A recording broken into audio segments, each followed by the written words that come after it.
Olá, alunos! Vamos para mais uma aula de biologia, continuando a nossa temática sobre organelas.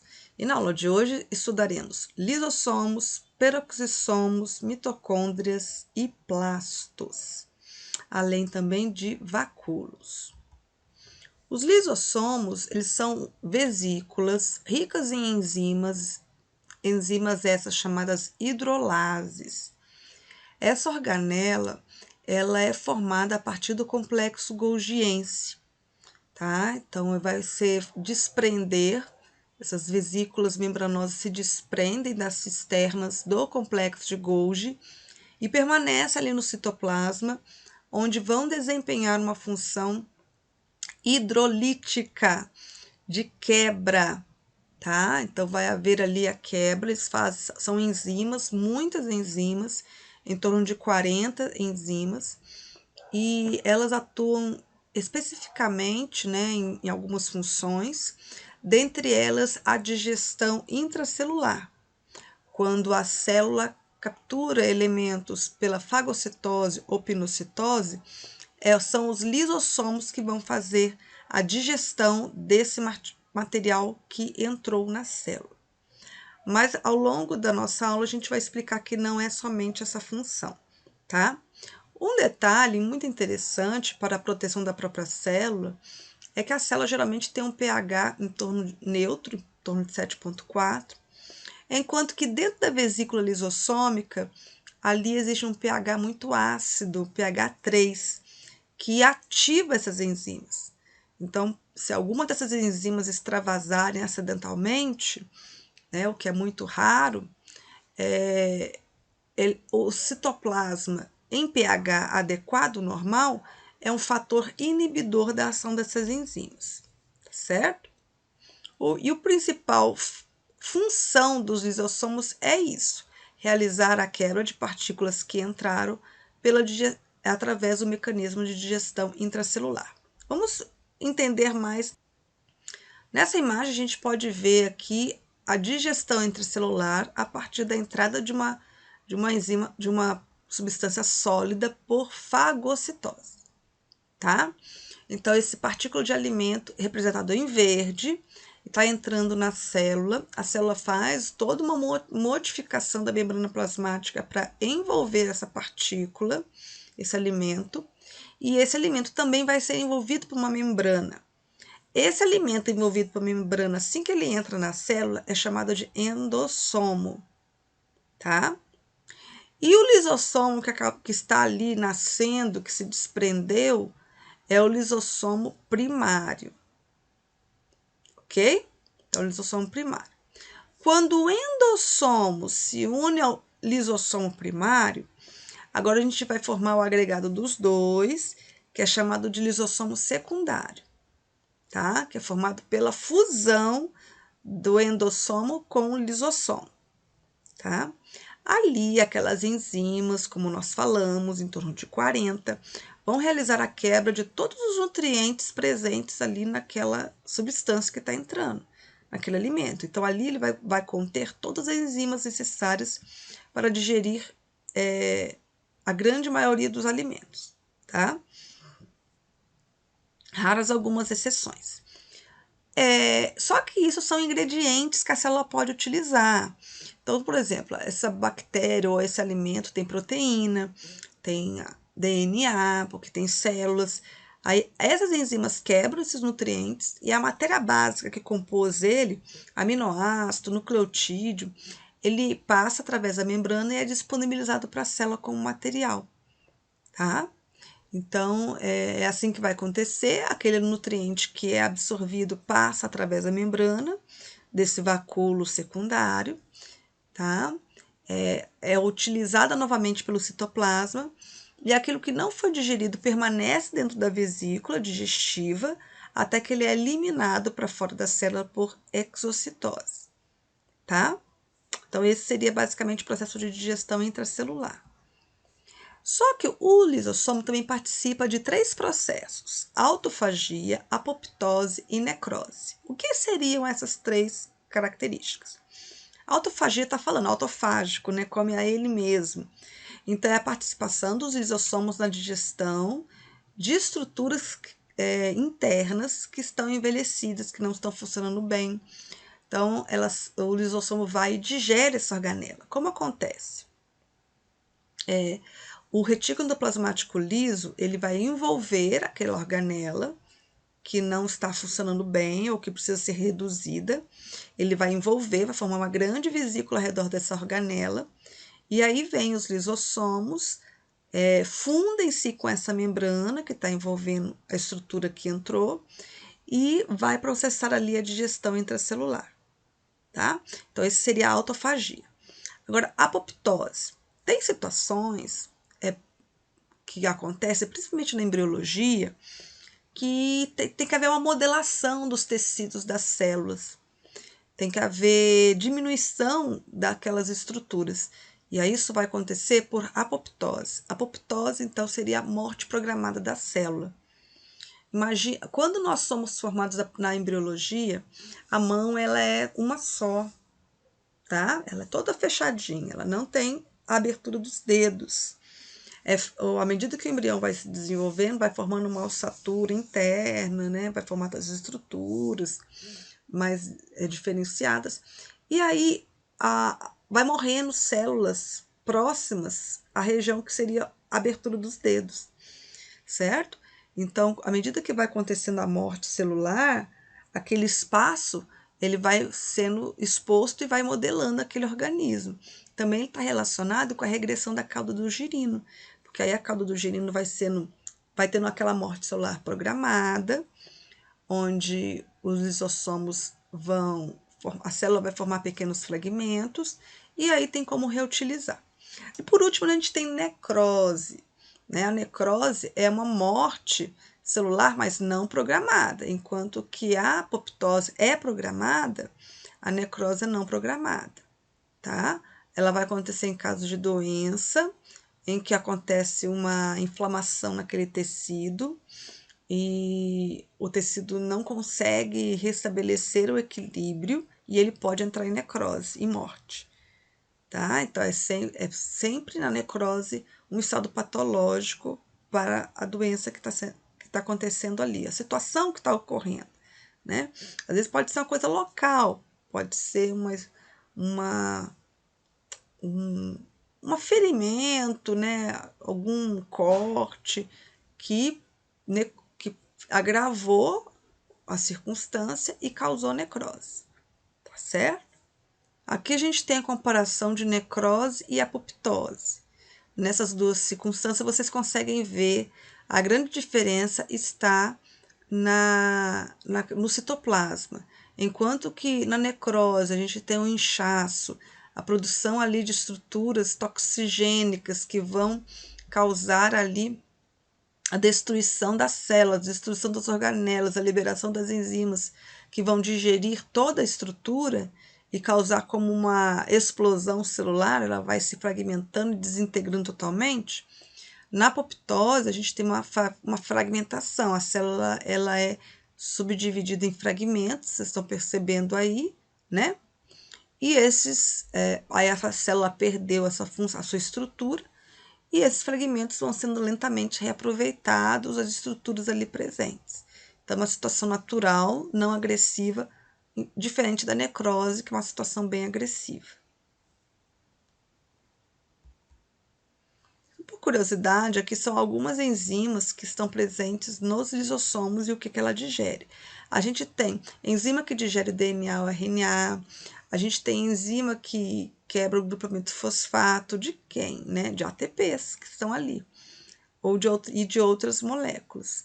A gente tem enzimas que quebram carboidratos de sulfato, que são as colagenases. A gente tem proteínas, que é uma classe de enzimas que vai agir, que é catepsinas.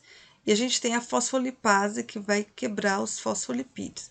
Então, esses aí são grupos, classes de enzimas presentes nos lisossomos.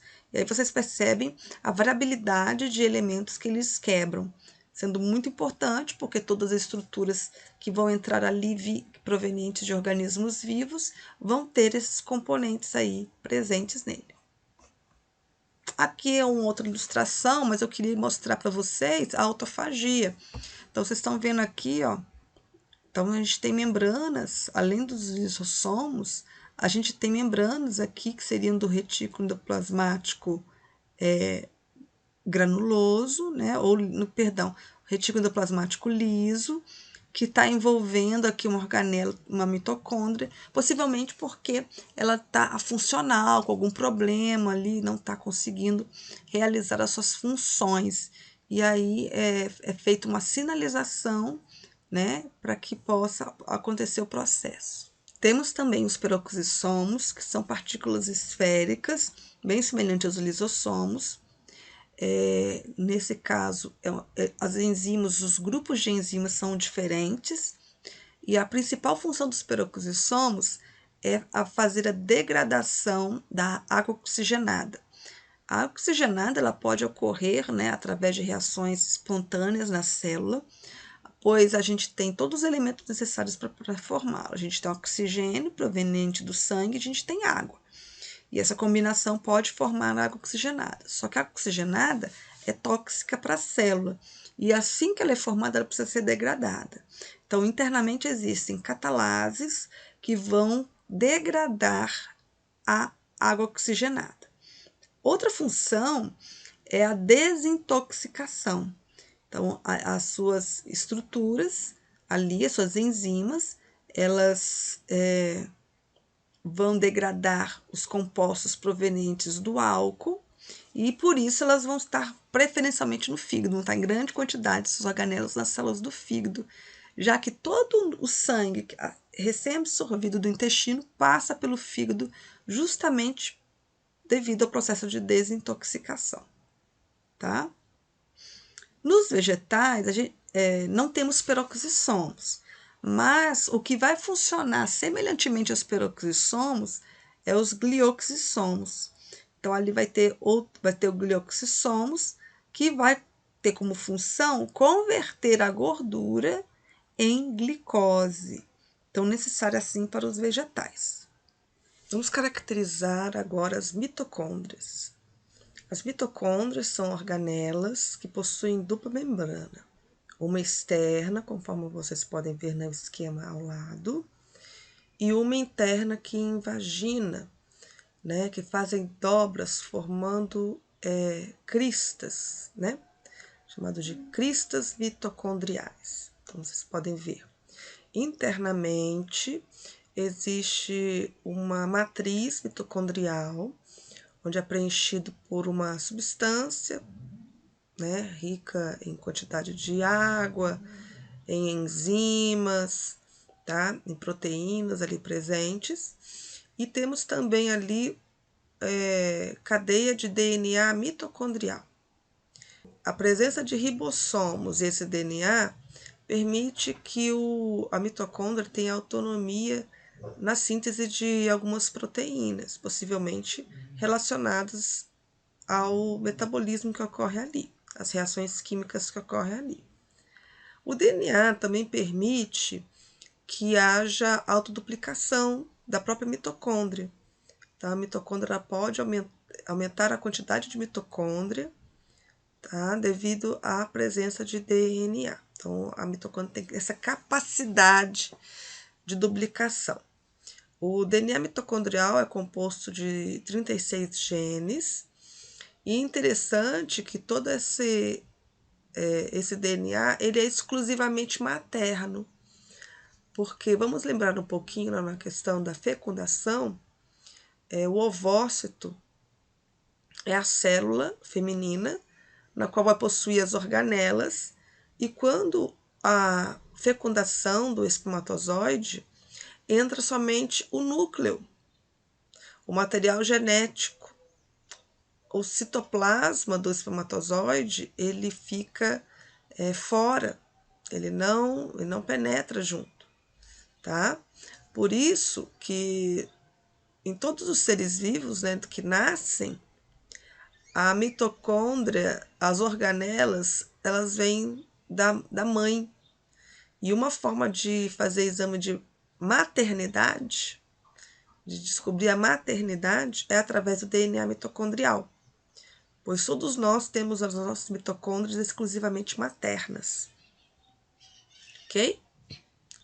Outra questão importante a respeito da mitocôndria é a questão de... existe uma hipótese, tá certo?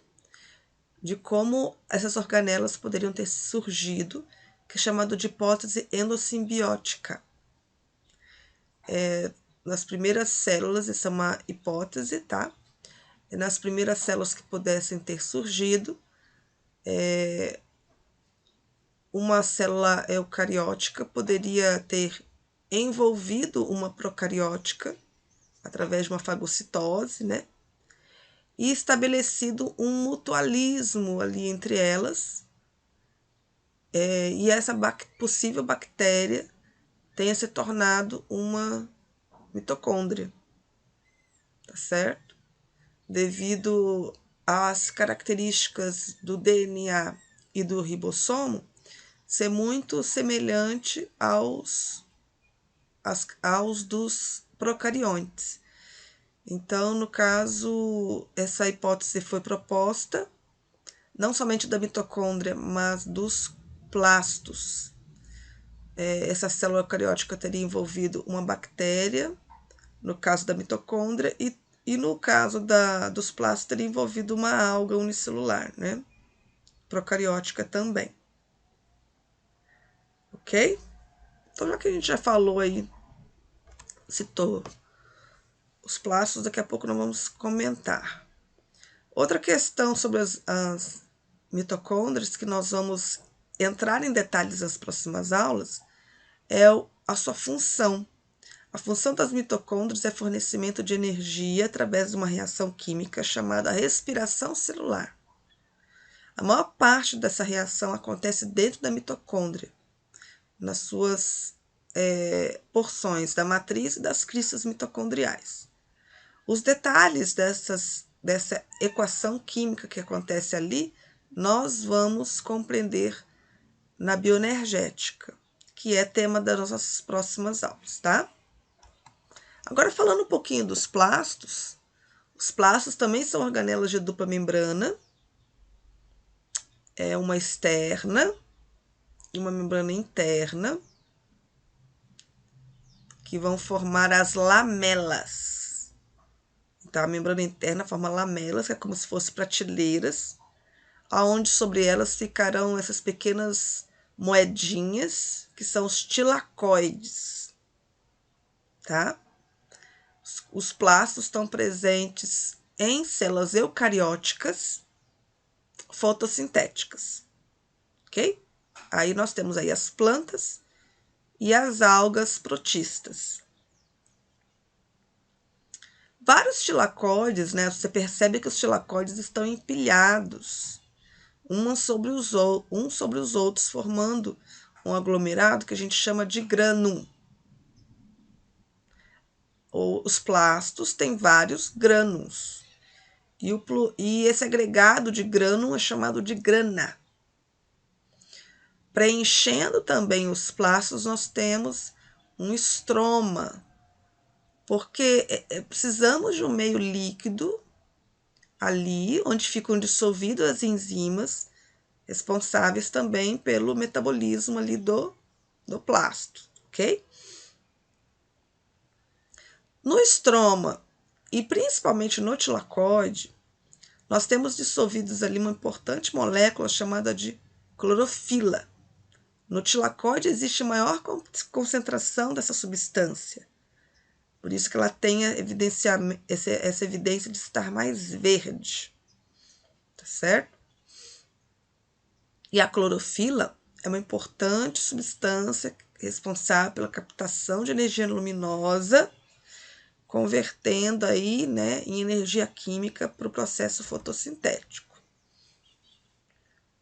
Os plastos também possuem DNA, ribossomo, possuem capacidade de autoduplicação e, assim como as mitocôndrias, né, é proposta uma hipótese da endossimbiose para sua origem, que, né, elas teriam surgido por por bactérias que foram fagocitadas e não destruídas, tiveram uma união aí mutualística permanecendo ali e favorecendo essa nova célula, produzindo substâncias, né, que a célula acabou utilizando e não destruindo ela, tá? Então, essa é a hipótese endossimbiótica. Como eu disse, existem outros plastos. Os plastos, eles têm origem, quando a célula está se formando, numa célula indiferenciada chamada de proplastos. Dependendo dos estímulos luminosos, da estrutura da planta, esses proplastos eles podem se diferenciar em leucoplastos, que seriam os plastos onde não possuem pigmentos, mas vão ter função de armazenamento de substâncias. Nós vamos poder diferenciar em cloroplastos, onde, devido aos estímulos luminosos, vão produzir toda aquela estrutura de armazenamento de clorofila, né? E função fotossintética. Mas nós temos também outros plastos de outros pigmentos. Temos também clorofila neles, mas vai estar presente outros pigmentos que vão ter mais evidência na sua coloração. Esses seriam cromoplastos, tá? Que depois podem ter outros nomes, como xantoplastos, eritoplastos, que vai ter de acordo com o pigmento que vai ser que vai evidenciar a sua coloração, tá? Então a gente tem outros tipos de plastos além dos cloroplastos. Os cloroplastos estão relacionados com a captação de energia luminosa, como eu disse, convertendo aí através de uma fase clara, com participação aí da clorofila, que é uma etapa da fotossíntese. Depois, essa energia que foi convertida em ATP é usada juntamente com o CO2 para a produção da glicose, que é a segunda etapa da fotossíntese. Tudo isso nós vamos estudar com mais detalhes. Então, o ingrediente usado na fotossíntese é gás carbônico e água, que vocês podem ver à esquerda, e converte através da fotossíntese em glicose e oxigênio, que você pode ver à direita. Essa glicose e oxigênio é usada na mitocôndria para a produção de ATP para aquela célula, para aquela estrutura, no processo de respiração celular, que produz gás carbônico e água, que é reutilizada pelos plastos. Então, nós temos aqui, né, uma reação em que o produto de uma é o reagente da outra. E vamos lembrar que todo vegetal tem mitocôndria. A produção de glicose dos cloroplastos são utilizados pela própria planta nos seus processos metabólicos, e essa utilização, essa conversão de energia da glicose é feita pela mitocôndria. Como nós não temos cloroplastos, né, mas nós adquirimos a glicose pela alimentação. Dependemos de algum ser que produziu essa glicose, né? Nós precisamos de algum outro ser que dependeu, que utilizou seus plastos para a produção dela. E adquirimos via alimentação, ou diretamente dos vegetais, ou indiretamente dos animais. Para terminar, temos os vacúolos, que são bolsas membranosas. A sua estrutura membranosa é mais simples do que as mitocôndrias e os cloroplastos. Não são bolsas duplas, e sim simples, onde sua função é armazenar substâncias e água. Os vacúolos, eles são muito dimensionados, muito grandes nos vegetais, onde há a necessidade de um grande armazenamento de água, pois a planta precisa dessa substância para a reação da fotossíntese e nem sempre ela tem água ali disponível. Por isso ela precisa armazenar quando tem disponibilidade de água, para que ela possa realizar fotossíntese durante o seu processo de vida, tá? Algumas estruturas, como vocês podem ver na foto desse protozoário paramécio, eles têm um vacúolo chamado vacúolo pulsátil. Esse vacúolo, ele elimina o excesso de substância presente ali nessa célula. É comum nos protozoários de água doce, porque devido ao processo de osmose, na água doce, a água doce é um ambiente hiposmótico e o protozoário ele é mais hiperconcentrado, mais concentrado. E por isso a água tende a entrar no paramécio do protozoário por osmose. E a célula incha, né? E para que ela não estoure, vamos assim dizer, existem esses vacúolos que eliminam o excesso de água.